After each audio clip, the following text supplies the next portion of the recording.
Assalamu alaikum wa rahmatullahi wa barakatuh. Is it permissible for a sister to work in the UK? My sisters, if we look at this issue from this angle, our perspectives might change.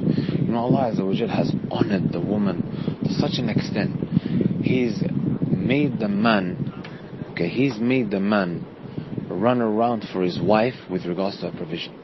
He has to go in the morning, find provision, so he's able to give the wife what she needs.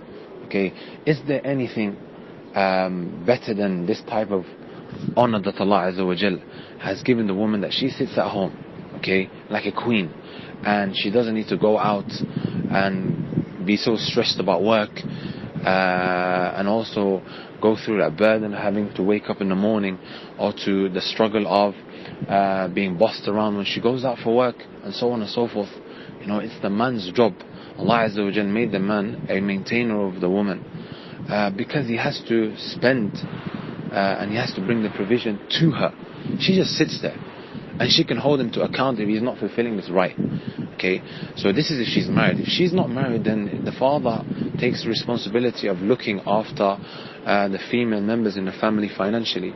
You see, and Allah Azza wa Jal has really, really honored the woman in such sense. In this naam. So, and subhanallah, if we also look at the mafasid, the evils that come out of a situation of a woman going out and being in a free mixing environment. Of course, the same can be said with regards to a man as well. But the question here is speaking about a woman. The amount of cases that I've heard about of zina taking place, she becoming infatuated because she ended up becoming comfortable with a guy at work. And not only that, wallahi, something that, just about anybody who has insight with regards to these issues, or has been at a workplace himself, will testify to, is that the shyness of a woman is stripped away from her. The shyness of a woman is stripped away from her. Once that shyness diminishes, we shouldn't be surprised if, one evil leads to another. Just like the issue of the salah, it's like a barrier. It's like a barrier from evil and filth, right?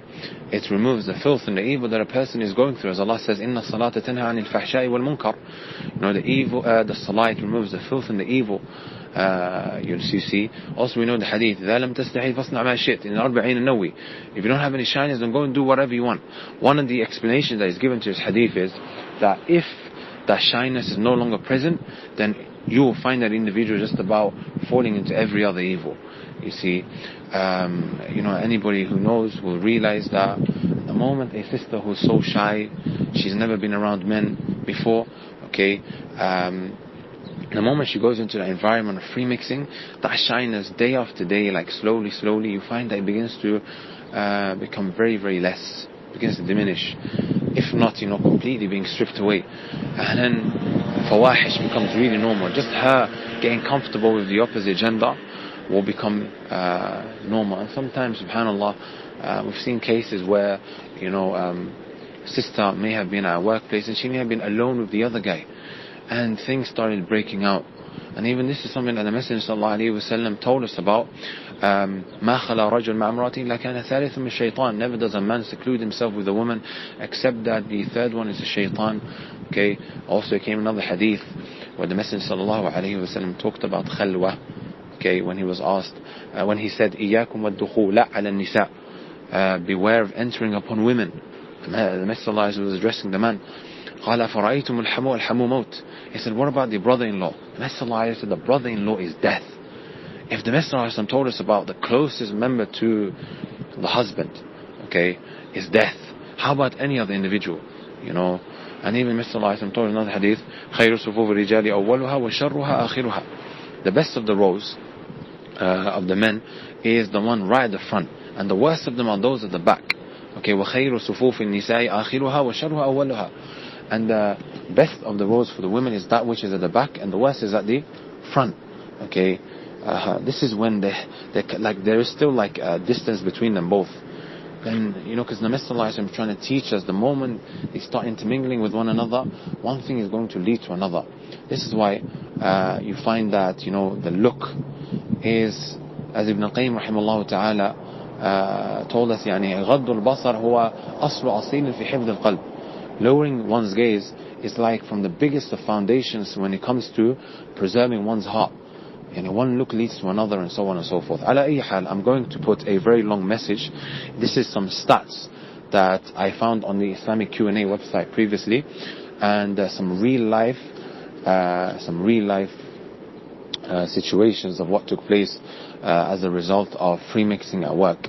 So inshallah we can take a lesson from this. Sometimes I can mention as many proofs and evidences, but people don't actually realize the seriousness of it until they hear real life situations and they see stats for themselves.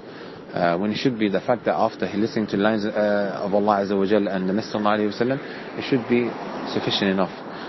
But anyways, just have a look at this inshallah ta'ala. Also, to add to that, one thing I forgot to mention is that the base ruling of a woman is that she stays at home. Okay? Is that she stays at home and she only leaves if there's a need for her to leave. And it should be the husband who should be looking after her, honoring her. In simple terms, like being a slave for her with regards to, bringing the provision and so on and so forth.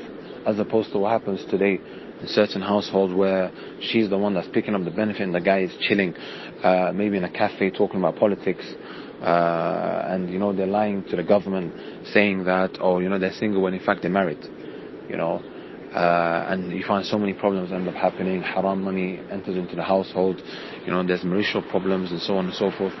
Ala ayyi hal, the asl is that she stays at home and she only leaves for a need. Of course, there's certain places where you can't avoid, like buses sometimes, and there is places where a person has a choice to avoid, and without a shadow of a doubt, these are some of the things that I mentioned. Allah knows best. But even a woman, she needs to work, okay, then she should try to find workplaces where there isn't any free mixing or intermingling with the opposite gender. And there is obviously cases where the woman might need to go out and work because there is no income coming into the home. Of course, like, people have specific cases, but like I said, I always give the general principle, but then there's always specific cases with what people are going through. They should try to avoid where she doesn't have to jeopardize the Islamic clothing that she wears, and she's not intermingling with the opposite gender, or is as minimal as possible. And there is many jobs like that, where it's only women environments.